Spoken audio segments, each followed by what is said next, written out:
Good morning दोस्तों, आपका एक बार फिर स्वागत है आपके अपने चैनल डेली डोज इन्वेस्टमेंट में। तो दोस्तों आज के दिन एक बार फिर से मैं आपके लिए एक इंपॉर्टेंट डिफेंस कंपनी का डिटेल फंडामेंटल एनालिसिस लेके आया हूँ। आज के दिन हम जिस कंपनी का डिटेल एनालिसिस करने वाले हैं ये एक एसएमई कंपनी है। और आप सब लोग को पता है दोस्तों, SME companies half yearly base पे या ईयरली बेस पे रिजल्ट पोस्ट करती हैं, जिसको आप H1 और H2 में डिवाइड कर सकते हैं। तो बाकी कंपनियों के दोस्तों जो Q1 के रिजल्ट आए हैं, इसमें इस कंपनी के रिजल्ट नहीं आए हैं। इस कंपनी के रिजल्ट आएंगे जब बाकी कंपनीज के यहाँ पे Q2 के रिजल्ट आएंगे। तो आप लोग को इस तरह की इंपॉर्टेंट चीज़ों का ध्यान रखना है जब आप किसी भी कंपनी को एनालाइज करते हैं। इसके अलावा जैसा कि मैं आपको हर वीडियो की स्टार्टिंग में इन्फॉर्म करता हूँ, हमारी आज की वीडियो भी पूरी तरीके से एजुकेशनल पर्पज से बनाई गई है।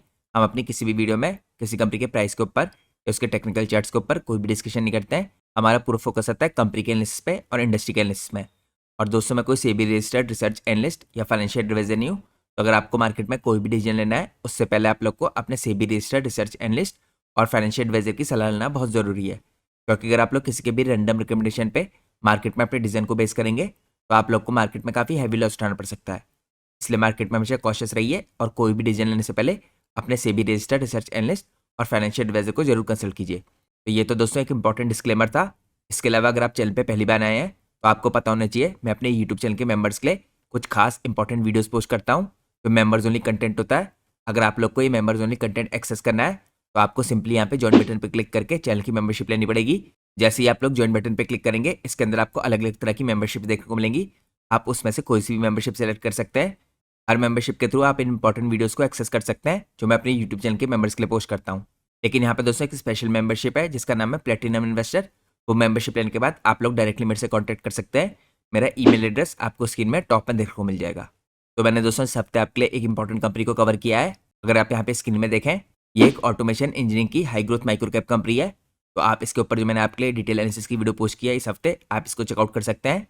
लेकिन जैसे मैंने आपको बताया, इस वीडियो को एक्सेस करने के लिए आपको चैनल की मेंबरशिप लेनी पड़ेगी। तो यहाँ पे दोस्तों मैंने आपके लिए पिछले एक महीने में इस तरह की कई important members only video post की है। आप इन सारी वीडियोस को एक साथ भी एक्सेस कर सकते हैं।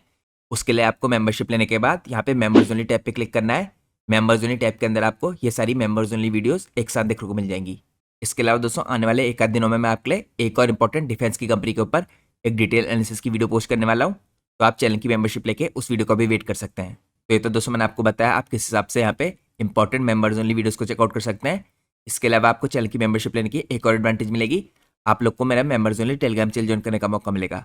तो members only Telegram channel join करने के लिए आपको मेंबरशिप लेने के बाद पोस्ट पे क्लिक करना है। पोस्ट के अंदर आपको जो लिंक देखने को मिलेगा, इस लिंक के थ्रू आप मेरा members only Telegram channel join कर सकते हैं। इसके साथ साथ दोस्तों मेरा एक जनरल टेलीग्राम चैनल भी है। उस टेलीग्राम चैनल को ज्वाइन करके आप मेरे से कभी भी कोई भी इंपॉर्टेंट क्वेरी मार्केट आवर्स के दौरान कर सकते हैं। मेरे जनरल टेलीग्राम चैनल का लिंक आपको मेरी किसी भी वीडियो के नीचे डिस्क्रिप्शन में देखने को मिल जाएगा। तो मैंने आपको चैनल की मेंबरशिप और टेलीग्राम से रिलेटेड कुछ इंपॉर्टेंट डिटेल बताई। इसके अलावा दोस्तों मैंने आप लोग के लिए 3 दिनों पहले एक इंपॉर्टेंट कंपनी है जो हैवी फैब्रिकेशन की कंपनी है, हाई ग्रोथ माइक्रो कैप है, इसके ऊपर एक डिटेल एनालिसिस की वीडियो पोस्ट की थी। तो आप इस वीडियो को चेकआउट कर सकते हैं। और इसके अलावा मैंने आपके लिए कल के दिन इंडिया की जो मेटल फोर्जिंग की इंडस्ट्री है इसका भी डिटेल एनालिसिस किया था। आप सब लोग को पता होना चाहिए दोस्तों, एक हफ्ते पहले मैंने आपके लिए इंडिया की जो कास्टिंग इंडस्ट्री है उसका डिटेल एनालिसिस किया था। और इस हफ्ते मैंने आपके लिए मेटल फोर्जिंग की इंडस्ट्री का डिटेल एनालिसिस किया है। तो अगर आप मेरे चैनल को सब्सक्राइब करेंगे तो आपको इस तरह के इंपॉर्टेंट इंडस्ट्री एनालिसिस की वीडियोस भी रेगुलरली देखने को मिलती रहेंगी। अब दोस्तों मैं आप लोग को सीधे लेके चलता हूँ आज की हमारी इंपॉर्टेंट कंपनी के डिटेल एनालिसिस में। तो दोस्तों जैसे मैंने आपको स्टार्टिंग में बताया था, आज की हमारी इंपॉर्टेंट कंपनी डिफेंस सेक्टर को बिलोंग करती है। ये कंपनी एक एसएमई कंपनी है। इस कंपनी का नाम है मिलवर्क्स टेक्नोलॉजीज लिमिटेड। ये एक बेंगलुरु बेस्ड कंपनी है दोस्तों जो प्रिसीजन इंजीनियरिंग कंपनी है। ये स्पेशलाइज करती है in manufacturing of high precision machine component, sheet metal parts और सब assemblies and integrated assemblies for mission critical applications. अब अगर हम कंपनी के बारे में कुछ और बेसिक डिटेल जानने दोस्तों इसके ओवरव्यू में, तो कंपनी का इनकॉर्पोरेशन हुआ था यहाँ पे नवंबर 2021 में as a private limited company. इसके बाद कंपनी कन्वर्ट हुई into public limited company in 2025। तो कंपनी को दोस्तों ज़्यादा टाइम नहीं हुआ इस टाइम पे पब्लिक लिमिटेड कंपनी में कन्वर्ट हुए हुए। कंपनी की लिस्टिंग इसी साल जुलाई 21 को हुई थी। मिलवर्क्स टेक्नोलॉजी दोस्तों इस टाइम पे फोकस करती है प्रिसीजन कंप्यूटराइज मैन्युफैक्चरिंग के अंदर। यहाँ पे सर्व करती है ओरिजिनल इक्विपमेंट मैन्युफैक्चरर्स को, जिसे आप OEM कह सकते हैं। यहाँ पे primarily through build to print, जिसे आप BTP कह सकते हैं, और बिल्ड टू स्पेक, जिसे आप BTC कह सकते हैं। ये इसके बिजनेस मॉडल आप कह सकते हैं। इसके साथ साथ कंपनी यहाँ पे जॉब वर्क सर्विसेज प्रोवाइड करती है। इसके अलावा कंपनी के पास आपको एडिशनल ISO 14001 और ISO 18001 सर्टिफिकेशन दिखेगा जो रिफ्लेक्ट करता है क्वालिटी। इसके अलावा एनवायरमेंटल और सेफ्टी स्टैंडर्ड्स जो क्रिटिकल होते हैं यहाँ पे एरोस्पेस और डिफेंस सप्लाई चेन के अंदर। कंपनी की लीडरशिप में दोस्तों यहाँ पे आपको मैनेजिंग डायरेक्टर दिखेंगे जिनका नाम है श्रीधर आचार्य, और होल टाइम डायरेक्टर है कंपनी के मधु HK। कंपनी करेंटली एम्प्लॉय करती है over 160 people plus contract workers इसके अलावा FY26 में कंपनी ने मार्क किया था sharp scale up with revenue from operation, जो यहाँ पे राइज किए थे सिग्निफिकेंटली टू अप्रॉक्सीमेटली 148 करोड़, और नेट प्रॉफिट कंपनी के राइज करके हो गया था 37 करोड़ के आसपास। कंपनी के दोस्तों जो एक्सपोर्ट थे देखिए यहाँ पे कंट्रीब्यूट कर रहे थे कंपनी में करीबन 27% के रेवेन्यू में, और 73% कंपनी का रेवेन्यू आया था डोमेस्टिक मार्केट से। लेकिन दोस्तों यहाँ पे एक्सपोर्ट का भी कंट्रीब्यूशन सब्सटेंशियल है 27% के आसपास का। इसके अलावा अगर यहाँ पे देखें दोस्तों, तो कंपनी दोस्तों यहाँ पे रीच करती है कस्टमर्स को अक्रॉस मल्टीपल कंट्रीज, तो इसकी ग्लोबल प्रेजेंस भी आपको काफ़ी अच्छी दिखेगी। और जैसा मैंने आपको बताया कंपनी की रिसेंटली लिस्टिंग हुई यहाँ पे BSE SME प्लेटफॉर्म में जुलाई 2026 में। इसके अलावा दोस्तों कंपनी के जो रिसेंट इस टाइम पे ऑर्डर इनफ्लोज हैं इन्होंने स्ट्रेंथन किया है और कंफर्म किया है कंपनी की ऑर्डर बुक को टू ओवर 121 करोड़। तो साल के शुरुआत में दोस्तों कंपनी को यहाँ पे काफ़ी बड़े तरीके से 121 करोड़ के आसपास के ऑर्डर मिलते हुए दिख रहे हैं, तो काफ़ी पॉजिटिव बात है।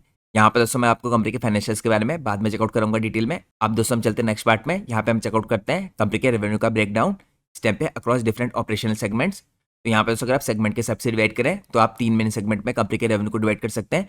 पहला सेगमेंट है यहाँ पे डिफेंस का, दूसरा रेलवे का, और थर्ड यहाँ पे सेमीकंडक्टर और एरोस्पेस का। तो यहाँ पे दोस्तों डिफेंस की तरफ से कंपनी का रेवेन्यू जनरेट होता है करीबन 69.43 का, आप कह सकते हैं रफली 70% कंपनी रेवेन्यू डिफेंस की तरफ से जनरेट करती है, बाकी 23.65% रेवेन्यू कंपनी जनरेट करती है रेलवेज की तरफ से। और इसके अलावा आपको यहाँ पे सेमीकंडक्टर और एरोस्पेस से जनरेट करती हुई दिखेगी 6.92 यानी लगभग 7% के आसपास। इसके अलावा दोस्तों आपको पता होना चाहिए लगातार जो सेमीकंडक्टर है और एरोस्पेस वाला पार्ट है इसमें काफ़ी बड़े तरीके से ग्रोथ देखने को मिली है, तो कंपनी फ्यूचर में यहाँ पे और फोकस कर सकती है। तो मैंने आपको दिखाया किस हिसाब से कंपनी के डिफरेंट सेगमेंट्स हैं और कहाँ से कंपनी का मेजोरिटी रेवेन्यू आ रहा है। अब हम चलते हैं नेक्स्ट पार्ट में। नेक्स्ट पार्ट में हम चेकआउट करते हैं कंपनी के बिजनेस मॉडल को। तो यहाँ पे दोस्तों मिलवर्क्स ऑपरेट करती है अंडर 2 प्राइमरी एंगेजमेंट मॉडल्स, जो कंपनी को प्रोवाइड करते हैं यहाँ पे flexibility across customer requirement.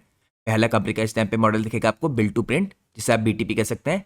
Company यहाँ पे मैन्युफैक्चर करती है components across according to customer supply drawing. इसके अलावा टेक्निकल स्पेसिफिकेशन और क्वालिटी स्टैंडर्ड्स। ये दोस्तों मॉडल इस टाइम पे फोकस करता है प्रिसाइज एग्जीक्यूशन पे, प्रोसेस कंट्रोल पे और हाई वॉल्यूम पे, और आप कह सकते हैं repeat production of quality parts पे। इसके अलावा कंपनी का जो दूसरा बिजनेस मॉडल है बिल्ड टू स्पेक यानी BTS, इसके अंदर कंपनी डेवलप करती है प्रोड्यूस करती है components based on customers functional और परफॉर्मेंस रिक्वायरमेंट्स। यहाँ पे कंपनी दोस्तों इस टाइप पे कंट्रीब्यूट करी है इंजीनियरिंग एक्सपर्टीज, डिजाइन सपोर्ट और इसके अलावा प्रोसेस डेवलपमेंट डिलीवर करने के लिए सोल्यूशंस जो मीट करते हैं यहाँ पे इंटेंडेड यहाँ पे ऑपरेशनल आउटकम्स को। तो इन एडिशन टू दिस दोस्तों कंपनी यहाँ पे ऑफर करती है full scope of manufacturing as well as job work services, और ये सोर्स कर सकते हैं complete build of materials including forging, casting और फास्टनर्स। यहाँ पे सप्लाई करते हैं इंटीग्रेटेड पैकेजेस। ये डुअल दोस्तों BTP और BTC अप्रोच है जो कंपनी की यहाँ पे कंबाइंड रूप से सप्लाई चेन को सपोर्ट करती है और अलाउ करती है मिल वर्क्स को इस टाइम पे सर्व करने के लिए बोथ डिजाइन ड्रिवन और परफॉर्मेंस ड्रिवन OEMs कंपनीज। क्योंकि दोस्तों यहाँ पे डिफरेंट OEMs की जो नीड्स होती हैं देखिए अक्रॉस द सेक्टर ये डिफरेंट होती हैं, तो कंपनी यहाँ पे दोनों बिजनेस मॉडल का इस्तेमाल करके इन नीड्स को पूरा करती है। अब हम चलते हैं नेक्स्ट पार्ट में। नेक्स्ट पार्ट में हम चेकआउट करते हैं यहाँ पे कंपनी के बिजनेस सेगमेंट्स को। तो जैसा दोस्तों मैंने आपको चेकआउट कराया था रेवेन्यू के कंट्रीब्यूशन में, यहाँ पे कंपनी के बिजनेस सेगमेंट आपको 4 दिखेंगे इंपॉर्टेंट। तो कंपनी दोस्तों ऑपरेट करती है यहाँ पे सिंगल प्राइमरी सेगमेंट के अंदर और प्रिसीजन इंजीनियरिंग कंपोनेंट्स, और यहाँ पे असेंबलीज जो डाइवर्सिफाइड है across 4 different and user industry. तो यहाँ पे जो एंड यूजर इंडस्ट्री मैंने आपको इनिशियली बताया था दोस्तों जो सेगमेंट के अंदर आती है, इसके पहली एंड यूजर इंडस्ट्री है एरोस्पेस की, फिर डिफेंस की जिसके अंदर ड्रोन्स भी दिखेंगे आपको, फिर रेलवे और मेट्रो की, और सेमीकंडक्टर मशीनरी की। ये कंपनी सर्व करती है OEMs को अंडर बोथ BTP जहाँ पे मैन्युफैक्चरिंग होती है स्ट्रिक्टली टू कस्टमर ड्राइंग्स, और BTC जहाँ पे इंजीनियरिंग होती है सोल्यूशन बेस्ड और परफॉर्मेंस रिक्वायरमेंट के अनुसार। तो ये डुअल अप्रोच दोस्तों फ्लेक्सिबिलिटी प्रोवाइड करती है बिटवीन प्योर मैन्युफैक्चरिंग एक्सक्यूशन और मोर वैल्यू एडेड यहाँ पे डिजाइन सपोर्टेड प्रोडक्शन। तो आप कह सकते हैं सिंपली एक बिजनेस सेगमेंट है कंपनी का जहाँ पे कंपनी काम कर रही है, वो है मेनली यहाँ पे प्रिसीजन इंजीनियरिंग कंपोनेंट्स का और असेंबलीज का। अब हम चलते हैं नेक्स्ट पार्ट में। नेक्स्ट पार्ट में हम चेकआउट करते हैं यहाँ पे प्रोडक्ट पोर्टफोलियो कंपनी का। तो यहाँ पर दोस्तों कंपनी का जो प्रोडक्ट पोर्टफोलियो है आपको डिफरेंट सेगमेंट्स के अंदर दिखेगा। अगर आप पहला प्रोडक्ट पोर्टफोलियो देखें एरोस्पेस के अंदर, तो कंपनी इसके अंदर एरो इंजन पार्ट्स बनाती है, टर्बाइन ब्लेड्स बनाती है, टर्बो चार्जर कंपोनेंट बनाती है, फ्यूल फिल्टर सिस्टम बनाती है, नोजल पार्ट्स बनाती है जो इसके अंदर एरोस्पेस में यूज होते हैं, एरो स्ट्रक्चर यहाँ पे कंपोनेंट्स बनाती है, इंजन ब्लेड्स पार्ट बनाती है, स्ट्रक्चर यहाँ पे आपको ब्रैकेट्स बनाती हुई दिखेगी, साथ में हाउसिंग के पार्ट बनाती हुई दिखेगी। इसके बाद दोस्तों डिफेंस के अंदर जहाँ से कंपनी का मेजोरिटी लगभग 70% का बिजनेस होता है, यहाँ पे कंपनी मिसाइल एयरफ्रेम कंपोनेंट्स बनाती है, गाइडेड सिस्टम हाउसिंग बनाती है, स्ट्रक्चरल ब्रैकेट्स बनाती है, और इसके अलावा माउंट्स बनाती है, हाइड्रोलिक सिलिंड्रिकल पार्ट्स बनाती है, ड्रोन स्ट्रक्चर बनाती है, इसके अलावा यहाँ पे प्रोपल्शन कंपोनेंट्स बनाती है, रिकॉइल्ड स्प्रिंग बनाती है, और यहाँ पे डिफेंस इक्विपमेंट असेंबलीज बनाती है। इसके बाद दोस्तों यहाँ पे दूसरा इंपॉर्टेंट पार्ट जहाँ से कंपनी का 23% का आसपास का रेवेन्यू जनरेट होता है, ये रेलवे और मेट्रो का है। इसके अंदर कंपनी ब्रेकिंग सिस्टम कंपोनेंट्स बनाती है, डोर मैकेनिज्म बनाती है, और इसके अलावा एक्यूटर्स बनाती है, यहाँ पे कपलर्स कंपनी बनाती है, पेंटोग्राफ पार्ट्स बनाती है, और साथ में other rolling stock critical parts बनाती है। इसके बाद दोस्तों लास्ट पार्ट आता है जहाँ से कंपनी का कम रेवेन्यू आता है, ये सेमीकंडक्टर मशीनरी का है। यहाँ पे कंपनी मशीन बेस्ड फ्रेम बनाती है, प्रिसीजन ब्रैकेट्स बनाती है, इसके अलावा माउंट्स बनाती है, अलाइनमेंट प्लेट्स बनाती है, इक्विपमेंट हाउसिंग के अंदर काम करती है, और यहाँ पे फिक्सचर बनाती है, यूज होते हैं जो मैन्युफैक्चरिंग में और टेस्टिंग इक्विपमेंट्स के अंदर। तो एडिशनल ऑफरिंग दोस्तों कंपनी की यहाँ पे इंक्लूड करती हैं शीट मेटल पार्ट्स, गैसकेट्स, इसके अलावा fasteners, brass products, spring wire forms, और यहाँ पे कंप्लीट सब असेंबलीज और इंटीग्रेटेड पैकेजेस जो एडिशनल कंपनी की ऑफरिंग्स है। तो दोस्तों मैंने आपको चेकआउट कराया डिफरेंट यहाँ पे एरोस्पेस, डिफेंस, रेलवे और सेमीकंडक्टर के अंदर कंपनी क्या क्या पार्ट्स बनाती है। अब हम चलते हैं नेक्स्ट पार्ट में। यहाँ पे मैं आपको पिक्चर्स में चेकआउट कराता हूँ इन सारे पार्ट्स को। तो यहाँ पे दोस्तों अगर आप चेकआउट कीजिए, यहाँ पे एरोस्पेस के अंदर कंपनी कौन कौन से प्रोडक्ट बना रही है, आपको डिफरेंट तरह के प्रोडक्ट दिखेंगे। इन सारे प्रोडक्ट को दोस्तों यहाँ पे नंबर से डिनोट कर रखा है। देखिए पहला पार्ट है, दूसरा, तीसरा, चौथा, पांचवा, इस तरह के इंपॉर्टेंट पार्ट है। आपको लगभग 12 पार्ट है जो कंपनी बनाती हुई दिख रही है। इस तरह के दोस्तों इंपॉर्टेंट क्रिटिकल कंपोनेंट्स बनाती है कंपनी एरोस्पेस इंडस्ट्री के लिए। अगर आप चेकआउट करें यहाँ पे दूसरे पार्ट में, यहाँ पे आपको कंपनी के प्रोडक्ट दिखेंगे रेलवेज के अंदर। तो रेलवे के भी दोस्तों डिफरेंट पार्ट्स की कंपनी प्रोडक्ट बनाती है जो आपको यहाँ पे नंबर से देखिए डिनोट कर रखे हैं। इसमें यहाँ पे डिफरेंट तरह के नंबर है। टोटल 7 पार्ट्स बना रही है कंपनी जो इंपॉर्टेंट है। इसके अलावा भी दोस्तों कंपनी कई पार्ट बनाती है, लेकिन यहाँ पे जो मेन पार्ट है वो मेंशन कर रखे हैं। अब हम चलते हैं नेक्स्ट पार्ट में। नेक्स्ट पार्ट में अगर आप चेकआउट कीजिए कंपनी के प्रोडक्ट, तो ये आपको यहाँ पे सेमीकंडक्टर इंडस्ट्री के अंदर बनाती हुई दिख रही है। तो ये भी आपको डिफरेंट पार्ट में डिवाइड करके बता रखे हैं, सेमी 1, सेमी 2 और सेमी 3। तो मिलवर्क्स दोस्तों यहाँ पे स्पेशलाइज करती है प्रोड्यूस करने के लिए precision components for automation machinery with semiconductor industry. यहाँ पे कंपनी इंप्लॉय करती है variety of CNC machines including CNC turning machines, turn mill machines, और यहाँ पे vertical milling machines, wire EDM, fibre laser machines और सीएनसी बेंडिंग मशीन्स। इसके साथ कंपनी इस्तेमाल करती है यहाँ पे 160 टन से लेकर 50 टन की प्रेसेस का भी। तो ये मैंने आपको चेकआउट कराया किस तरह की कंपनी सेमीकंडक्टर इंडस्ट्री की तरफ को भी प्रोडक्ट बना रही है। अब हम चलते हैं दोस्तों नेक्स्ट पार्ट में। नेक्स्ट पार्ट में हम चेकआउट करते हैं कंपनी के नए प्रोडक्ट, इसकी टेक्नोलॉजीज और कैपेबिलिटीज का एक्सपेंशन। तो कंपनी करेंटली दोस्तों एनहांस कर रही है अपने टेक्नोलॉजिकल एज को बाय मूविंग टुवर्ड्स टाइटर यहाँ पे टॉलरेंसेस। टारगेट कर रही है 2 से 5 माइक्रॉन्स को for aerospace grade work through control यहाँ पे एटमॉस्फेयर फैसिलिटीज, और एडिशनल यहाँ पे मल्टी एक्सेस आपको सीएनसी मशीन्स के थ्रू कंपनी करती हुई दिखेगी। ये दोस्तों कंपनी एक्सपेंड कर रही है फ्रॉम प्राइमरी यहाँ पे बीटीपी एक्सक्यूशन इनटू ग्रेटर यहाँ पे बीटीएस और डिजाइन सपोर्टिंग सॉल्यूशंस। इसके अलावा कंपनी का जो न्यू एरिया है दोस्तों फोकस का इस टाइम पे इंक्लूड करता है हायर वैल्यू डिफेंस कंपोनेंट्स, इसके अंदर आपको मिसाइल्स और यहाँ पे ड्रोन के रिलेटेड पार्ट्स दिखेंगे। इसके बाद रिकॉइल स्प्रिंग दिखेगा फॉर डिफेंस एप्लीकेशन, और मोर कॉम्प्लेक्स सेमीकंडक्टर फिक्चर्स दिखेंगे। एडवांस यहाँ पे मेट्रोलॉजी दिखेगी, और यहाँ पे क्वालिटी सिस्टम दिखेंगे जो कंटिन्यूसली स्ट्रेंथन कर रहे हैं और मीट कर रहे हैं यहाँ पे जो स्ट्रेंजेंट AS 9100D रिक्वायरमेंट होती है इनको। ये दोस्तों रिक्वायरमेंट इस टाइम पे काफी इंपॉर्टेंट होती है डिफेंस इंडस्ट्री के अंदर। इसके अलावा कंपनी का स्पेसिफिकली फोकस है दोस्तों डिफेंस और एरोस्पेस के अंदर। तो वैसे तो दोस्तों कंपनी यहाँ पे कोई सिस्टम और इलेक्ट्रॉनिक्स इंटीग्रेटर नहीं है, लेकिन मिलवेयर से यहाँ पे सप्लाई करता है क्रिटिकल प्रिसीजन मशीन हार्डवेयर जिनका इस्तेमाल होता है डिफेंस और एरोस्पेस प्लेटफॉर्म के अंदर। डिफेंस कंट्रीब्यूट करते हैं यहाँ पे मेजोरिटी कंपनी के रेवेन्यू में, इंक्लूडिंग यहाँ पे स्ट्रक्चरल और functional component for missile, drones, guided systems और इसके अलावा रिलेटेड इक्विपमेंट्स। और एरोस्पेस वर्क कवर करता है दोस्तों यहाँ पे एरो इंजन को और स्ट्रक्चरल पार्ट्स को। ये सेगमेंट बेनिफिट करते हैं फ्रॉम राइजिंग डोमेस्टिक डिमांड और यहाँ पे अंडर इंडिजिनाइजेशन ड्राइव्स, क्योंकि आपको पता है दोस्तों इंडिया के अंदर इंडिजिनाइजेशन के ऊपर फोकस किया जा रहा है, और यहाँ पे एक्सपोर्ट की भी अपॉर्चुनिटीज काफी स्ट्रॉग है। इंडियन गवर्नमेंट का एम है दोस्तों यहाँ पे 2030 तक जो डिफेंस के एक्सपोर्ट है उनको 50,000 करोड़ का ले जाने का। तो यहाँ पे डायरेक्टली इस तरह की कंपनियों को उसका फायदा होगा।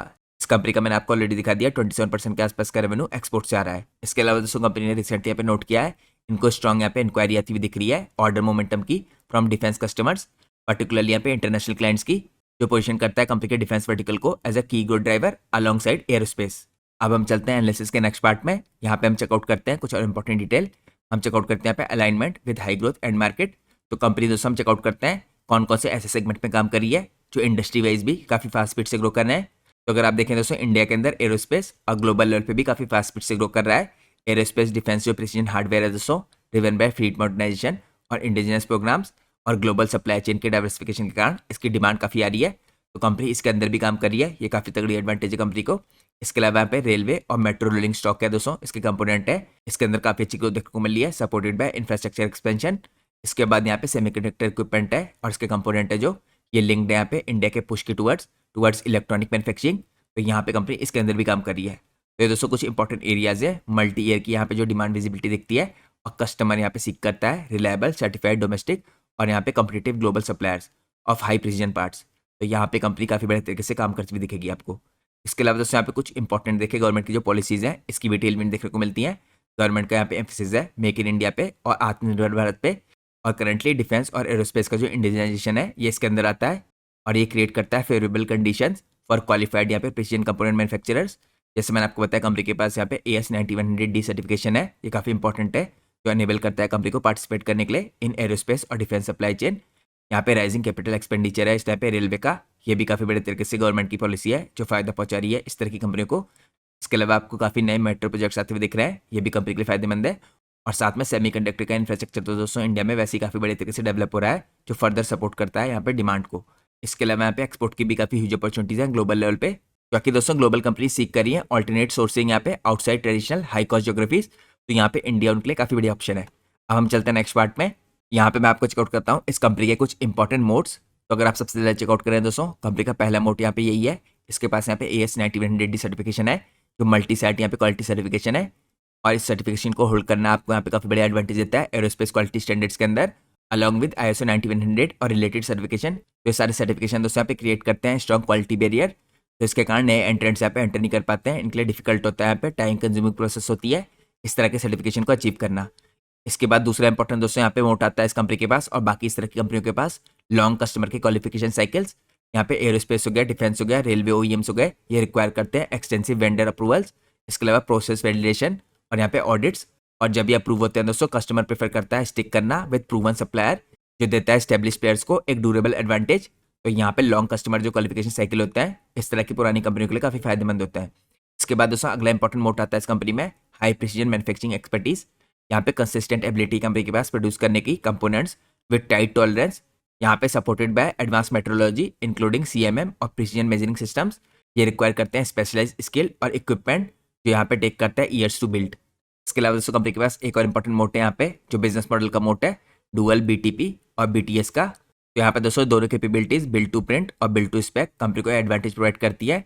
तो बिल्ड टू प्रिंट के अंदर तो दोस्तों यहाँ पे जो स्ट्रिक्ट एग्जीक्यूशन की ड्राइंग होती है उनके ऊपर काम करती है, और बिल्ड टू स्पेक के अंदर इंजीनियरिंग कंट्रीब्यूशन करती है फॉर परफॉर्मेंस रिक्वायरमेंट। तो यहाँ पे डिफ्रेंशिएट करते हैं बाकी कंपनी के मुकाबले इस बिजनेस को, आप कह सकते हैं प्योर जॉब वर्क मैन्युफैक्चरर है कंपनी।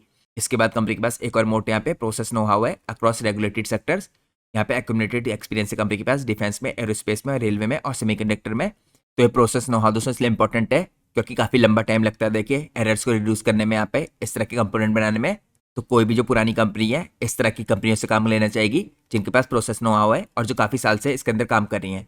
तो ये इंप्रूव करता है दोस्तों रिलायबिलिटी और मिशन क्रिटिकल पार्ट्स। तो ये दोस्तों नेचुरल है, कोई भी पुरानी कंपनी है जिसके पास यहाँ पे नो हाउ है इस तरह के सेक्टर में काम करने का, कोई भी जो क्रिटिकल कंपोनेंट बनाने वाली कंपनी है वो इसी से परचेज करना चाहेगी, क्योंकि काफ़ी क्रिटिकल तरह के कंपोनेंट होते हैं, एरोस्पेस में लगने हैं या डिफेंस के पार्ट में लगने हैं। तो इसके कारण यहाँ पे सारे प्रिकॉशन लिए जाते हैं क्लाइंट्स के द्वारा। इसके बाद दोस्तों अगला इंपॉर्टेंट आपको यहाँ पे मोड दिखेगा इंटीग्रेटेड मैन्युफैक्चरिंग और सोर्सिंग का। कंपनी के पास एबिलिटी यहाँ पे मशीनिंग की, फैब्रिकेट करने की, इसके अलावा असेंबल करने की और सप्लाई करने की कंप्लीट पैकेजेस इंक्लूडिंग यहाँ पे सोर्स चाइल्ड पार्ट्स, और ये एबिलिटी एक साथ होना है इनके क्लाइंट्स के काफ़ी एडवांटेज है।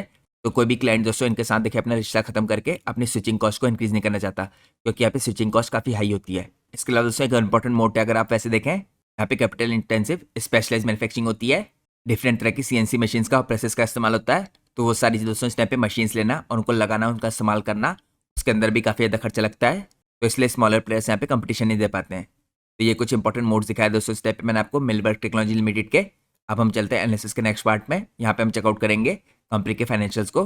तो कंपनी दोस्तों जैसे मैंने आपको बताया हाफ ईयरली बेस पे रिजल्ट पोस्ट करती है, लेकिन कंपनी ने यहाँ पे अभी H1 के रिजल्ट पोस्ट नहीं किया है। जब बाकी कंपनीज के Q2 के रिजल्ट आएंगे तभी कंपनी H1 के रिजल्ट पोस्ट करेगी। लेकिन हम देखते हैं मार्च 26 में जो कंपनी के रिजल्ट आए थे उसमें कंपनी का परफॉर्मेंस कैसा रहा है। तो यहाँ पे कंपनी के बिजनेस आपको काफ़ी शानदार तरीके से ग्रो करते हुए दिख रहा है। अगर आप मार्च 23 में देखें 2 करोड़ की सेल है, अगले साल 9 करोड़ की, मार्च 25 में 22 करोड़ की, और मार्च 26 में सेल्स इंक्रीज होकर 149 करोड़ की हुई है। तो काफ़ी शानदार आपको इंक्रीज आता हुआ दिख रहा है कंपनी की सेल्स में। साथ में कंपनी के ऑपरेटिंग प्रॉफिट मार्जिन भी लगातार इंक्रीज हो रहे हैं 26% से 30%, 35%। अब करंटली यहाँ पे मार्च 26 में 35% के आसपास मेंटेन्ड है। अब दोस्तों अगर आप चेकआउट करें कंपनी के प्रॉफिट के हिसाब से बढ़ रहे हैं, तो कंपनी के प्रॉफिट भी आपको काफ़ी शानदार तरीके से बढ़ते हुए दिख रहे हैं। यहाँ पे 0 करोड़ से 2 करोड़, फिर 5 करोड़, अब यहाँ पे सडनली दोस्तों एक साल के अंदर 25 से लेकर 26 में 5 करोड़ से 37 करोड़ का जंप आया है। तो कंपनी के प्रॉफिट आपको काफ़ी शानदार तरीके से बढ़ते हुए दिख रहे हैं, और करंटली कंपनी का अर्निंग पर शेयर 29 रुपीज़ का है। तो मैंने आपको कंपनी के फाइनेंशियल दिखाए, यहाँ पे कंपनी का परफॉर्मेंस काफ़ी शानदार है। अब हम चलते हैं नेक्स्ट पार्ट में। नेक्स्ट पार्ट में हम चेकआउट करते हैं दोस्तों यहाँ पे कंपनी की मार्केट कैप और इसके वैल्यूएशंस। करंटली एक स्मॉल कैप कंपनी है, 1458 करोड़ की इसकी मार्केट कैप है, लेकिन दोस्तों एक SME कंपनी है, आपको इसका भी ध्यान रखना है। स्टॉक का पी आपको 39.3 का दिखेगा। ये डिफेंस, एरोस्पेस और सेमीकंडक्टर इंडस्ट्री को सर्व कर रही है, इसलिए यहाँ पे जो इंडस्ट्री का पी है आपको हाई दिखेगा 69.7 का। तो इंडस्ट्री के मुकाबले दोस्तों करंटली जो कंपनी के वैल्यूएशन है आपको काफ़ी डिसेंट दिख रहे हैं। इसके अलावा अगर आप देखें पिछले 3 साल की कंपनी की सेल्स ग्रोथ 338% की है, पिछले 3 साल की प्रॉफिट ग्रोथ 383% की है। तो जिस हिसाब से दोस्तों कंपनी ग्रो करी है और जिस हिसाब से इंडस्ट्री का पी है, उसके हिसाब से वैल्यूएशंस काफ़ी डिसेंट दिखते हैं। इसके अलावा कंपनी का डेट टू इक्विटी रेशियो 0.21 का है, यानी डेट से रिलेटेड कोई प्रॉब्लम नहीं कंपनी में। अब हम चलते हैं नेक्स्ट पार्ट में। नेक्स्ट पार्ट में हम चेकआउट करते हैं यहाँ पे कंपनी की बैलेंस शीट को। बैलेंस शीट में दोस्तों आपको लगातार कुछ इंप्रूवमेंट आते हुए दिख रहे हैं। कंपनी के रिजर्व देखिए पिछले साल 23 करोड़ से इंक्रीज होकर 70 करोड़ के हो गए हैं।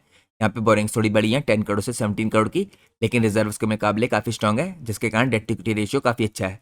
यहाँ पे कंपनी के फिक्स एसेट भी दोस्तों काफ़ी फास्ट स्पीड से बढ़ रहे हैं, 2 करोड़ से 13 करोड़ और करेंटली 25 करोड़। तो कंपनी लगातार एक्सपेंशन भी करी है, जिसके कारण फिक्स एसेट भी आपको बढ़ते हुए दिख रहे हैं। और रिसेंटली दोस्तों जुलाई में कंपनी का आईपीओ आया है, तो 160 करोड़ के आसपास का जो कंपनी को मिला है। कंपनी का कहना है कंपनी उसको कैपेक्स में लगाएगी और साथ में यहाँ पे वर्किंग कैपिटल की रिक्वायरमेंट में लगाएगी। अब हम चलते हैं नेक्स्ट पार्ट में। नेक्स्ट पार्ट में हम चेकआउट करते हैं यहाँ पे कंपनी के कैश फ्लो को। तो यहाँ पर दोस्तों करंटली जो कैश फ्लो है आपको नेगेटिव दिखेंगे, 3 करोड़ के और 11 करोड़ के नेगेटिव। अब आपको देखना है दोस्तों यहाँ पे कंपनी जब H1 की रिजल्ट पोस्ट करती है तब यहाँ पे कंपनी के कैश फ्लो कैसे रहते हैं। इसके अलावा अगर आप देखें नेट कैश फ्लो भी यहाँ पे 0 है। अब हम चलते हैं नेक्स्ट पार्ट में। नेक्स्ट पार्ट में हम चेकआउट करते हैं यहाँ पे कंपनी के की रेशियोज को। की रेशियोज में दोस्तों यहाँ पे इंप्रूवमेंट आता हुआ दिख रहा है आपको लगातार। अगर आप इन्वेंट्री डेज देखें 813 से 491 हुए। अब यहाँ पे सडनली मार्च 26 में 491 से 55 डेज के हो गए, तो इन्वेंट्री डेज में काफ़ी शानदार इंप्रूवमेंट आया है। इसके अलावा कंपनी का कैश कन्वर्जन साइकिल भी काफ़ी शानदार तरीके से इंप्रूव हुआ है। कैश कन्वर्जन साइकिल यहाँ पे 318 डेज से करीबन 47 डेज का हुआ है। यहाँ पे कंपनी का वर्किंग कैपिटल साइकिल भी इंप्रूव हो रहा है काफ़ी फास्ट स्पीड से 132 डेज से करीबन 111 डेज के आसपास।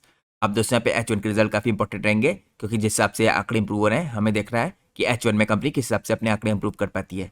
यहाँ पर दोस्तों कंपनी का ROC जो है 25 के मुकाबले मार्च 26 में इंक्रीज हुआ है 39% से 81%। तो यहाँ पे आपको मेजोरिटी आंकड़ों में इंप्रूवमेंट आता दिख रहा है कंपनी के लगातार इस साल। अब मैं आपको लेके चलता हूँ नेक्स्ट पार्ट में। नेक्स्ट पार्ट में हम चेकआउट करते हैं कंपनी के शेयर होल्डिंग पैटर्न को। तो यहाँ पे दोस्तों प्रमोटर की होल्डिंग 47% की दिखेगी आपको, FIIs की 2.55% की, DIs की 10.28% की। तो दोस्तों अभी रिसेंटली लिस्टिंग हुई है, तो अभी ये होल्डिंग उतनी इंपॉर्टेंट नहीं है। हमें देखना है कि H1 में FIIs अपनी होल्डिंग को बढ़ाते हैं या घटाते हैं। इसके अलावा दोस्तों यहाँ पर टोटल शेयर होल्डर्स आपको दिखेंगे कंपनी में 2687। तो यही चीज़ का आपको ध्यान रखना है दोस्तों। यहाँ पे शेयर होल्डर कम होंगे तो लिक्विडिटी भी कम होगी, और वैसे भी आपको SME स्टॉक्स के अंदर लिक्विडिटी कम देखने को मिलती है। तो ये दोस्तों मैंने आपको चेकआउट कराया कंपनी का शेयर होल्डिंग पैटर्न, इसके वैल्यूएशंस, कंपनी की बैलेंस शीट, कंपनी के कैश फ्लो और कुछ इंपॉर्टेंट रेशियोज। अब मैं आपको लेकर चलता हूँ एनालिसिस के लास्ट पार्ट में, जहाँ हम चेकआउट करते हैं मैनेजमेंट की कमेंट्री और गाइडेंस को।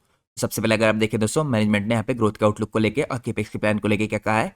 मैनेजमेंट का कहना है कि ये इस टाइम पे इंटेंड कर रहे हैं रफली डबल करना अपनी टॉप लाइन को आने वाले 2 सालों में। तो काफ़ी पॉजिटिव बात है दोस्तों, आने वाले 2 सालों में अगर कंपनी अपनी टॉप लाइन को यानी रेवेन्यूज को डबल कर देगी। इसके अलावा कंपनी यहाँ पे मेंटेन करना चाहिए हेल्दी प्रॉफिटेबिलिटी, जो ड्रिवन होगी बाय एग्जिस्टिंग प्रोजेक्ट्स, नए ऑर्डर जो इनफ्लो कंपनी को मिलने लगातार, स्पेशली डिफेंस और एरोस्पेस के अंदर, और यहाँ पे कैपिटल एक्सपेंशन के द्वारा। कंपनी ने कंफर्म किया दोस्तों जिनकी ऑर्डर बुक है अप्रॉक्सीमेटली 122 करोड़ की है, जो प्रोवाइड करती है नियर टर्म की विजिबिलिटी फॉर FY27। यहाँ पे कंपनी के कुछ इंपॉर्टेंट केपेक्स के प्लान है दोस्तों, जो फंडेड है पार्शली थ्रू IPO। यहाँ पे कंपनी के कुछ इंपॉर्टेंट केपेक्स के प्लान है दोस्तों, जिनको कंपनी फंड करेगी IPO की प्रोसीड्स के थ्रू, जो यहाँ पे 160 करोड़ की कंपनी को मिली है। यहाँ पे कंपनी परचेज करना चाहिए approximately 31 new CNC machines, domestic और इम्पोर्टेड। यहाँ पे कंपनी डेवलपमेंट करना चाहिए कंट्रोल एटमॉस्फेयर का, एयर कंडीशन फैसिलिटीज़ का फॉर हाई प्रिसीजन यहाँ पे एरोस्पेस और डिफेंस वर्क।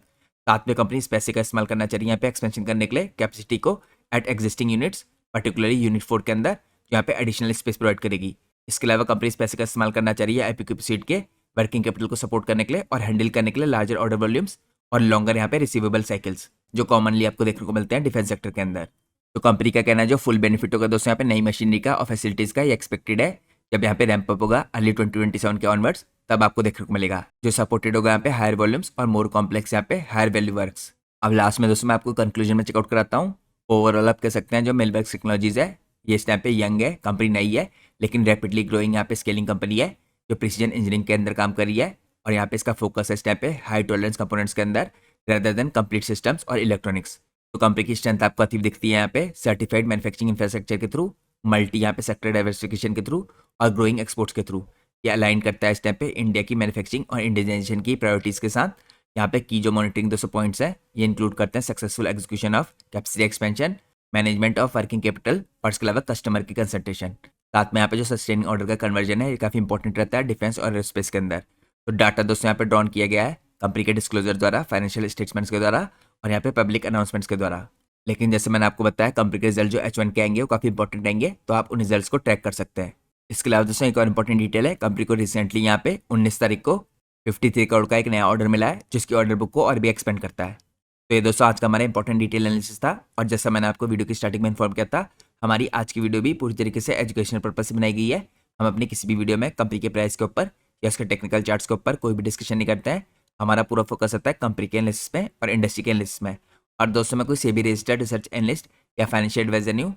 तो अगर आपको मार्केट में कोई भी डिसीजन लेना है, उससे पहले आप लोग को अपने सेबी रजिस्टर्ड रिसर्च एनालिस्ट और फाइनेंशियल एडवाइजर की सलाह लेना बहुत ज़रूरी है।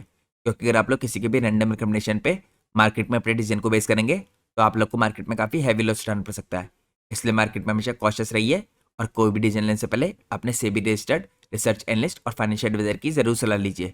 होप करता हूँ आप लोग को आज का एनालिसिस पसंद आया होगा। अगर आपको आज की वीडियो पसंद आई है तो प्लीज़ वीडियो को लाइक कीजिए और चैनल को सब्सक्राइब कीजिए। Thanks for watching guys, take care.